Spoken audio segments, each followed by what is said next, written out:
মাছ খাওয়া হয়েছে। আজ আবার কি বরফ, এটা পুকুরের টাটকা মাছ, দাদা জোর করে দিয়ে গেছে। আজকে এই মাছটাই রান্না করব। কি দিয়ে করব, এখন যেহেতু শীত, হালকা শীত পড়েছে, একটু ফুলকপি দিয়ে ঝোল করব। তো সবার প্রথমে কেটে নিই সুন্দর করে। দেখো মাছ খুব একটা ভালো কাটতে পারি না, কিন্তু তবুও কাটতে হয়।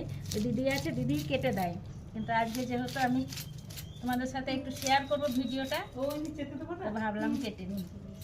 কি করছে দেখো, আর একজনকে দেখো দেখো।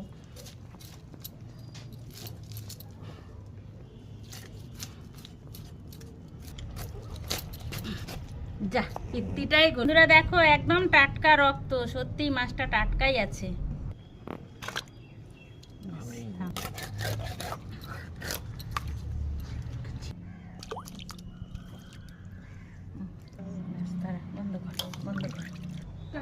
কাটা হয়ে গেছে, এবার একদম চলে যাব রান্নাঘরে।